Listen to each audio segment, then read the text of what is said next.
Welcome back to the shed. Tonight I want to take a look at the 1974 Hugo, Locus and Nebula award-winning novel by Ursula LeGuin, The Dispossessed. Now this is the 6th novel in the Hainish cycle by Ursula LeGuin, and it sort of doesn't really form a coherent history per se. You can read the novels independently of each other, and we've actually covered one of the novels here on this channel in the past, in The Left Hand of Darkness, that is ranking really well on our sci-fi shed ladder, where I've been ranking all the Hugo and Nebula award-winning novels. So what I would like to do with this one, as always, is provide a bit of a plot overview, talk to what I liked, what I didn't like, we'll make some recommendations, I'll put it to the memory test and we'll rank it on our shed ladder. So this novel was really written on the back end of the Vietnam War. So Ursula mentioned in the past, I've read some articles of hers online where she talked to some of the struggles that she had with the Vietnam War. And this novel really covers a lot of those concepts around war, peace, what it really means to be strong, in typical wonderful Ursula Le Guin fashion. So the novel follows this guy called Frederik. And Frederik is a world-renowned physicist on the planet Anaris. And this planet Anaris circles the star called Tower City. And also circling that star is another planet called Uranus. So the novel begins in the middle of the book, where Frederik is trying to run away from this mob of people that seem to be wanting to kill him. And he gets into the only spaceport on Anaris and gets off planet and gets onto a spaceship and he's on his way to Uranus. So the novel alternates between past and present via alternating chapters where we learn about his life on Anaris, the events leading up to him getting on this spaceship, and what happens post that trip and his life on Uranus. So what we learned is that during his life on Anaris, his homeworld, he was making some strong headways at first in his study in physics, and he was really learning, trying to theorize this theory of simultaneity, something to do with general temporal theory in physics. And he was a professor there, but he was really hampered by one of his supervisors, this guy called Sobel. Sobel was pretty jealous of him and tried to really hold him down and hold him back from any real sort of experience, and just really, you know, co-authoring all his work and stealing all his ideas. We also learn about his love life on the planet, where he meets his soulmate and has children with her. So we learn a lot of the backstory and the events leading up to why he had to run away from his planet. So there's this really stark contrast between Anaris and Uranus, because Uranus is a typical capitalist type society, where Anaris is this anarchist communist type arrangement. So they've done, so the people of Anaris have done away with possessions, wealth, money, and they all work communally and share their time and give their time away. So there's this huge contrast between Uranus and Anaris, and when Frederik lands on Uranus, he really has this culture shock. So we learn about his life there, we learn about Uranus, and in doing that we learn a lot more about Anaris and how it was structured from a government point of view. So there's struggles on both sides. It's really this utopian type world that Ursula Le Guin is trying to paint for us, but she's really highlighting, I think in a fair way, what the pros and cons of both those government systems would look like. But I think it's a little bit obvious where her personal views go, but I think she sort of presented those in a pretty fair way. So the scene is really set. We learn a lot about Anaris and Uranus and the world governing bodies, and we learn a lot about Frederik's past and present life, and the question really asked, will Frederik's research ultimately result in something that will shake both worlds or unite both worlds? So look, I found it to be a very, very, very entertaining read. So what did I like? Look, when it comes to the Hugo and Nebula award-winning novels that we've covered to date, I've got to say that this is the most quotable. So many times reading through this novel, I thought I could use that as part of my signature. So out of all the novels so far, I've got to say that this is definitely the most quotable. There's so many interesting quotes that in and on themselves provide so much insight and provoke so much thought that I really thoroughly enjoyed. I really like the idea, right? So this novel in many ways can be seen as an experiment. It's almost a white paper on what would an anarchist utopian society look like. What would be the pros and cons of that society compared to a capitalist society, and what are the pros and cons, and what would that look like? So I really enjoyed that. I really liked the questions posed, right? And I think that Ursula did a really good job. And she's really thought about this. It's obvious that she's put a lot of thought and effort into this. And she's painted, I believe, a pretty fair picture of what if, right? I don't think it stands on its own as this utopian type world where it will be completely free, because there's some unanswered questions in how, in my mind at least, as to how would this utopian anarchist community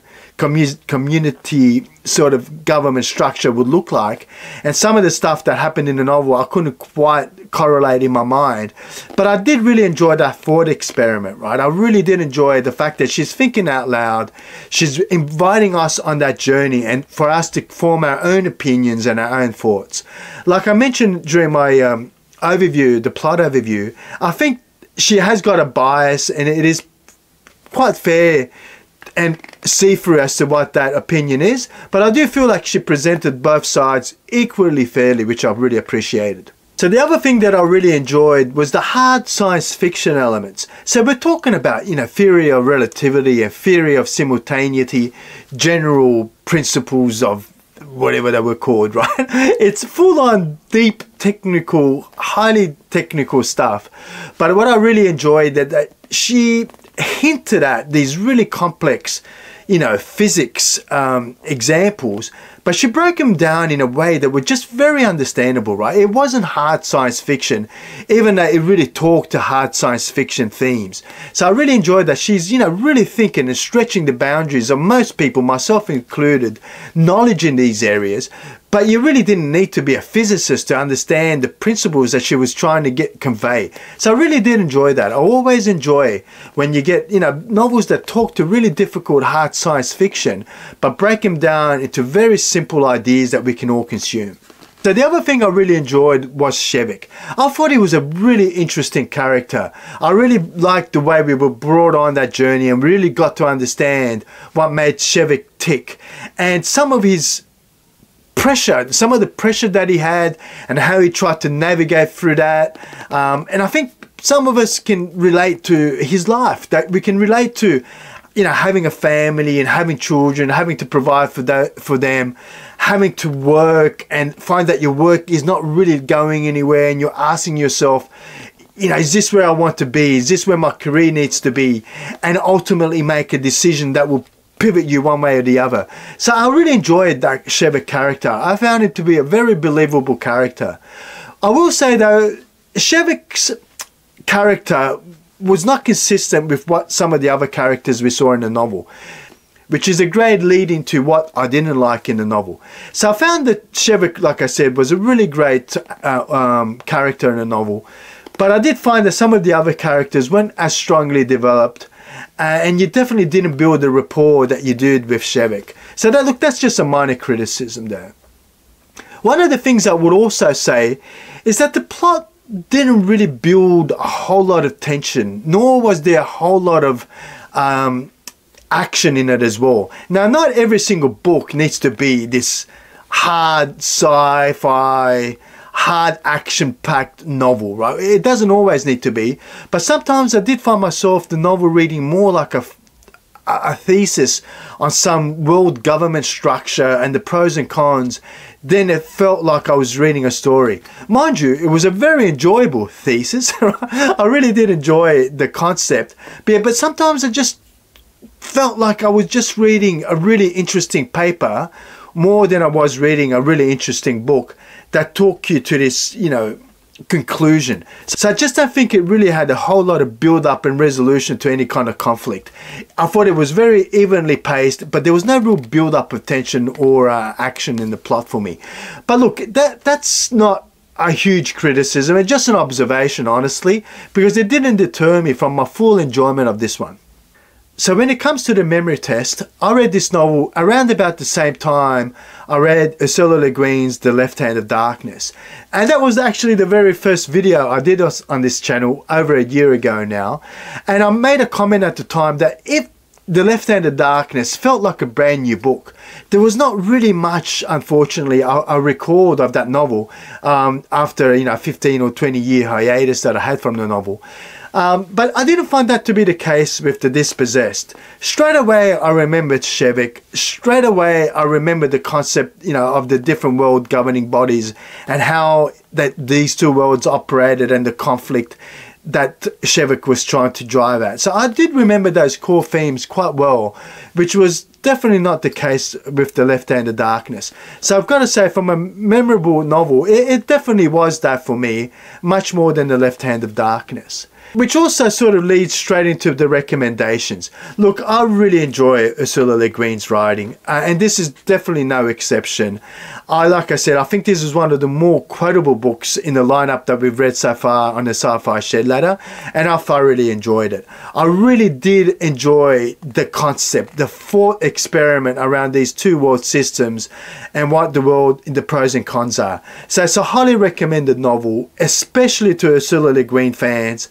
And I think above and beyond science fiction fans. I think this is a must-read across genres, right? I think this is one of those novels that really surpasses just the science fiction fantasy realm.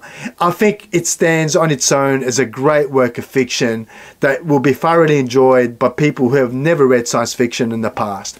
So I highly recommend it. This would be a great intro to anyone who just wants to read really good science fiction, the pinnacle, many would say, of science fiction, and just good general fiction, right? So I think this, again, just goes above and beyond just science fiction. So if that sounds interesting to you, I don't think you'll be disappointed. Very wonderful novel. We've got to rank it on the Sci-Fi Shed Ladder. I wonder where this one's going to sit. I wonder if you join me. Back to the Shed Ladder, where I've been racking my brain as to where we're going to rank tonight's Hugo and Nebula award-winning novel by Ursula Le Guin, The Dispossessed. The Sci-Fi Shed Ladder never gets any easier. The more books we get on there, the harder it seems to be. But we've got an A, B and a C side from ascending to descending order. And we've already covered Ursula Le Guin. This will be the last time we cover one of her novels, unfortunately, because we've read the other two that have won awards already in the past. So I thought this novel is really no exception. It is still a wonderful novel, and I think it will end up somewhere on the A side.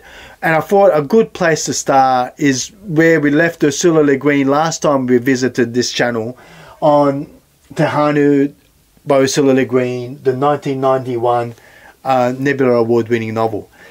And I've got to say that this is a really difficult choice to make, because The Dispossessed has got so many wonderful, quotable passages in a novel that are just wonderful. But I've got to say that overall, I really enjoyed Tehanu. I just loved the series, and I just thought it was a wonderful, unforgettable novel. One that I'm finding really difficult to rate over The Dispossessed. So I don't think I'm going to be able to rank it tonight above Tehanu. Which takes me then to The Forever War. And interestingly enough, I'm actually in the middle of reading Forever Peace at the moment, which will shortly be coming up on the boards as well. But I've got to say again, The Forever War for me was just a novel that went so much deeper than that one single primary theme that we have got going on in The Dispossessed. It does cover a whole lot of different ideas though, which I really enjoyed in this book as well.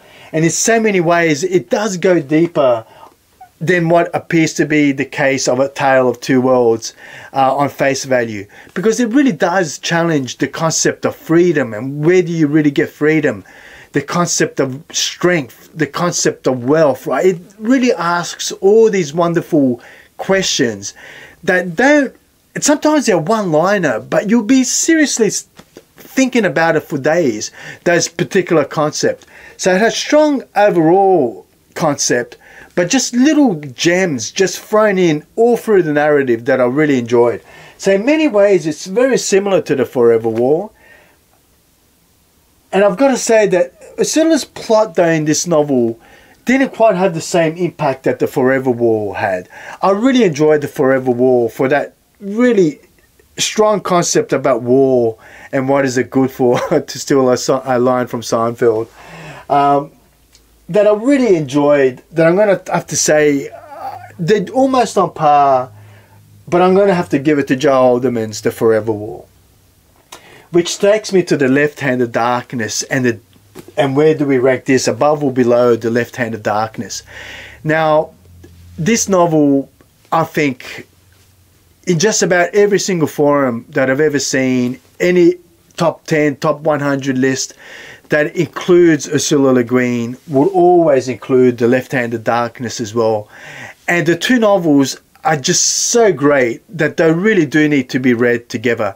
Like they're not linked in any way, or you'd have to really stretch to see the links in the two novels, in those Hainish cycle novels that she's written. So they're two very standalone novels, but the two just go so well hand in hand, just to show Ursula's thinking, right? Just how deep and how wonderful her writing is. But I've got to say, I'm going to give it to The Dispossessed over The Left Hand of Darkness, primarily because I think it is the more memorable of the two novels. Many would disagree with that, and many would really be conflicted as where I am, as to which one is the better of both novels, because they're both must-reads. I can't stress that enough. But I am going to rank Ursula's 75, 74 Hugo and Nebula award-winning novel just a smidgen above The Left Hand of Darkness, and just a smidgen below The Forever War. Look, I've said it many times in the past, these are all some of my all-time favourite novels, except for a couple, right? There are a couple in here that I don't really rate too highly. But generally speaking, all these novels are dear to me and they hold a special place. And The Dispossessed is definitely no exception, and a very worthy reading novel. Where would you have ranked it? I hope you can see all the others on the board. I would love to hear your opinion. Do you think it is better than The Left Hand of Darkness, The Forever War? Do you believe it should be on top of the list, and it should really be challenging books like Hyperion, Dune and Gateway for the podium position? I know there are a lot of people that would consider this a podium finisher. And in many ways, it really honestly is. It's very difficult doing these because these are all wonderful novels. I'm repeating myself. As always, I thank you for spending time with me in the shed, and I'll see you next time in the shed.